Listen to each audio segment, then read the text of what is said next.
That's your cue. Get up and leave. Thank them for their time and leave.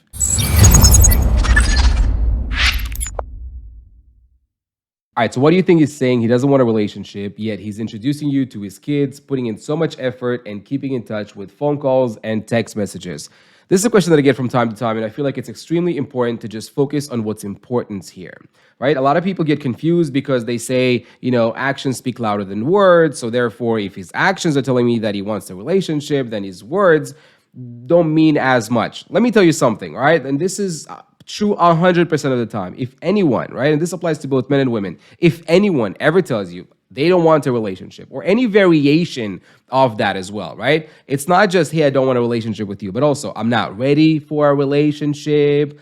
I'm not looking for a relationship right now, or I don't really do titles, or any sort of variation of someone communicating to you verbally at the early stages of you getting to know each other. They're voluntarily just come out and tell you, especially if they say that voluntarily, just out of the blue, they decide to volunteer that information. They decide to just come out and say it. You are not like prompting them. You're not asking them what they're looking for. You're not asking them if they're looking for a relationship, especially if it just comes out. Look at it the way it's supposed to be looked at. It is a disclaimer. It is them basically letting you know they have made up their mind and decided, right, that they don't want a relationship with you specifically based on whatever amount of time that they had to spend with you. And they decided, hey, this person is not for me, at least not for me when it comes to me wanting to be in a relationship with them. Now, why does someone continue doing all of these other things? And by the way, both men and women do all of these other things. They might behave as a boyfriend, as a girlfriend in the meantime. Why do they do that, right? This is something I get asked all the time. Are they stupid? Don't they realize that they're wasting their own time too, right? Why are they doing that? It's crazy. Well, the reason why they're doing that, right, is because you have to understand that people connect with other people romantically for like a variety of different reasons. It's not just like relationship or nothing. There's a whole lot in between that people might like and want, right? So someone that does not want to be in a relationship with you might be more than happy to continue going to the movies with you sometimes, or having someone that they can, talk to, or having you know what I mean? Like maybe just someone that they can sleep with from time to time, right? There's so many reasons why someone might connect with someone else. The whole saying that I'm not looking for, I'm not ready for a relationship, that's complete BS. 99.999% of the time, right? They want a relationship. Most men, right? And this is something I hear a lot from women specifically, right? Is like, well, men don't want to be in relationships. BS, right? Most guys are always open to be in a relationship, and they actually prefer to be in a relationship than not in a relationship.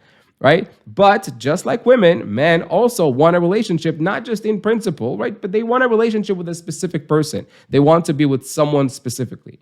So if they say, hey, I'm not looking for a relationship, right? Or I'm not ready for one or whatever, usually, right? If they say that to you, usually, because it's way easier to say that, because it's way easier to deliver, and they think that it's going to be way easier for you to receive and accept as well, that they're just not looking for one in principle with anyone at this point because they're too busy at work or blah, blah, blah, a whole bunch of other excuses and reasons, right? But it's so much easier for someone to deliver that than to say to someone, hey, you know what?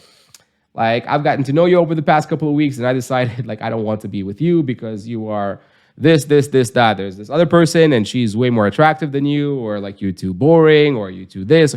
Nobody wants to do that. Nobody wants to, like, hurt somebody's feeling for no reason. Like, it's really uncalled for and unnecessary. So instead, people just say, well, I'm not ready for one, or I don't want one. But yet again, they could continue acting like they want to be your boyfriend, like they want to be your girlfriend. Don't let that fool you. Unless you're also looking for what they're looking for, unless you're completely okay with that type of a dynamic, and you're happy with where you at right now, knowing for a fact that it's not going to progress beyond that. If you're happy with that, by all means, stay. But if you're looking for something more than that, right, this is literally your last call to get up and leave. Anytime, if you're looking for a relationship, anytime someone tells you, hey, I'm not looking for a relationship, I don't want a relationship, I'm not ready for a relationship, that's your cue. Get up and leave. Thank them for their time and leave. You don't need to get a reason. You don't need to get closure. You don't need to try to, convince them that you are such an amazing person and they're making a mistake, right? And you definitely don't need to continue waiting and hoping for that magical day when he'll change his mind, when he'll finally make up his mind. He already made up his mind, and he's not going to change it. She's not going to change it. They have made up their mind. And the reason why they're telling you that, especially if they're volunteering that information and just like literally just coming out and telling that to you, it's because they want to give you that. They're going to use that as a disclaimer. It's basically that. It's a disclaimer. They're letting you know that they're not looking for a relationship. So months or years down the line, when all of a sudden, like, things getting a little bit more and more serious and you're getting more and more emotionally attached to them, right? And at some point, they're going to do something that's going to hurt you. When you're going to express any sort of discontent with the fact that they are, leading you on and they're wasting your time or whatever that may be,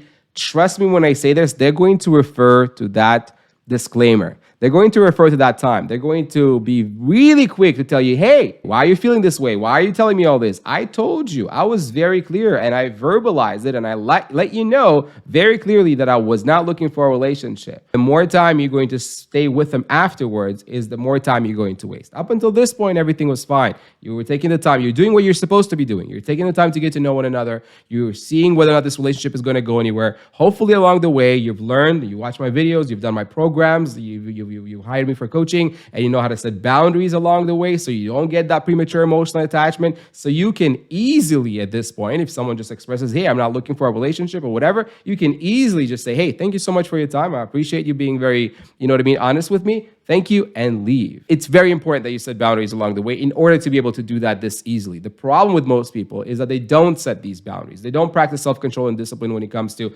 creating that premature emotional attachment to a person while they're dating them at the early stages of dating them. And therefore, when someone comes out and says this, we choose to ignore it.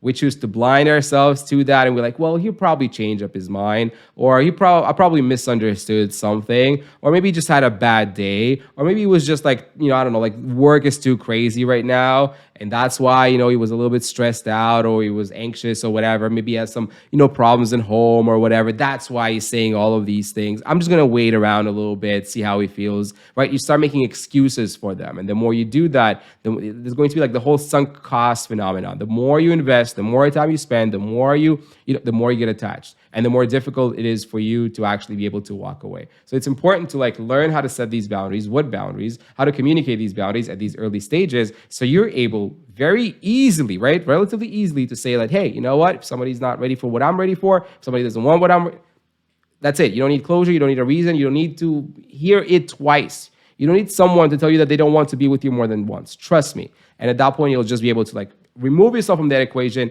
move on to the next person, and get to know another person that potentially would want what you want with you specifically. Hi, Lion. Can you make a video on guys that wants to make you commit to a relationship but are avoidant and can't commit to consistent communication and regular dates? I wish I didn't get this question as often as I do, because I honestly feel like so many people just create, right? We make up excuses for the other person. Again, usually because we have not set up very strict boundaries for ourselves, right? At these early stages of dating, right? All of these, I feel like it's such a hot topic, and all this, so much, content online and social media, right? On all of these, different attachment styles. And if you really dig into it, right? And if you really study about that, right? Attachment style theory was made by a guy in the 1960s. And it was kind of right before, women were, just getting into the workforce. And there was a whole study that came out at the same time that says, you know what? It'd be a lot better if women just stayed at home and spent time with their kids, because otherwise the kids are going to suffer, right? So I want you to take all of that, and again, it's a theory, like the name suggests, right? Attachment theory, right? Attachment style theory is a theory among many others. And by many other researchers, that theory was not conclusive, right? There are a whole bunch of other factors that influence a person beyond just whether or not their parents were there when they were young. Right? There's a whole bunch of stuff that influence. There's a whole bunch of just things that are embedded in our DNA and just our genes, right? That create a certain personality, right? That's why two, siblings could be raised in the exact same conditions, but they can turn out to be very, very different and have very different, attachment styles. So what I'm trying to say is that it's 100% false, but I want you to take it with a huge grain of salt, regardless of what you might see out there on social media and online. I feel like so many people today, right, excuse just shitty behavior and the lack of interest and the lack of effort from someone, right? That usually just comes from the very simple fact that, hey, they're just not that into you, right? Like you said, they're You know what I mean? They're avoiding. They can't commit, right? They don't want to commit to you, and they can't, be consistent when it comes to communicating with you. So they don't call you as often. They don't text you. You're the one who, chances are, most of the time, initiates the conversations, initiates the dates. They just basically agreed for him to time to time. They don't want to have conversations with you about commitment. They don't want to commit to you. They don't want to be boyfriend girlfriend at this point. I mean, you haven't told me how long have you been dating each other, but I'm assuming if you come up with that question, right? And if you took the time to diagnose him, because I'm sure that he didn't come home from like this psychiatrist or anything like that with like a diagnosis that says that he is an avoidance. You know what I mean? You just watched a couple of videos online, be like, oh yeah, he did that. Oh yeah, he does refuse to have conversations with me about commitment. He does not want to like talk about these certain things, and he doesn't do this on a regular basis. He must be like, and you kind of stamp him, diagnose him, self-diagnose him that he's, he has an avoidant attachment style. That's his problem, not the fact that he's probably not that into you, right? So you're like, oh, we're into each other, and he's a great guy, but most of the time, 99.999%, listen, it's way simpler than we make it out to be. The only reason why we tend to overcomplicate these things, it's because they're a little bit better and a little softer and nicer to our egos. It's so much nicer, right? Hopefully you agree with me when I say that. It's so much nicer for someone to know, like, or for me to know, like, hey, you know what? The reason why this person did not want to be with me is because they have a problem.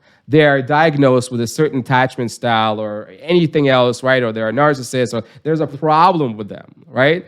A little medical condition, you know what I mean? Or a personality disorder, whatever that is, there's a problem with them. It's so much easier for me to believe that, right? It's so much nicer on my ego to believe that rather than to believe the truth. And the truth is like, hey, that person that just does not want to be with me. And it doesn't mean that there's anything wrong with me. It doesn't mean that I need to fix something within myself. To be honest with you, dating relationships are all about compatibility. What might make me great for someone are the exact same things that might make me terrible for someone else. And that's completely okay with me. You know what I mean? Because it's all about compatibility. What I might really like in a person are the exact same things that someone else be like, oh, I hate those things. I never want, I don't want these things in a relationship, but I might love them and they might be really perfect for me.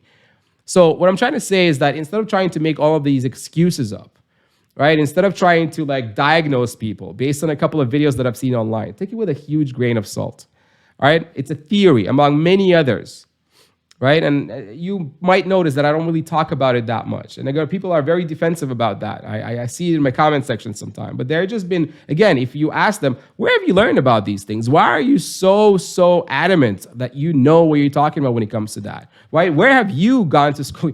And they didn't. It's not like they went to school for that or whatever. They watched a couple of videos online. They watched a couple of articles online. But if you really dig, I've done, my fair share of digging. That's literally what I do for a living. So when you start digging and when you start actually reading a lot of the articles, the original articles, not the social media creators that are making, articles about them and videos about them. But if you really dig deeper, you kind of see like, hey, this was a theory that kind of came out like clutch at a perfect moment when a lot of men were kind of like, hey, you know what, ladies, we don't want you to kind of like come on to our, territory here. And like, maybe you should like stay at home and take care of the kids.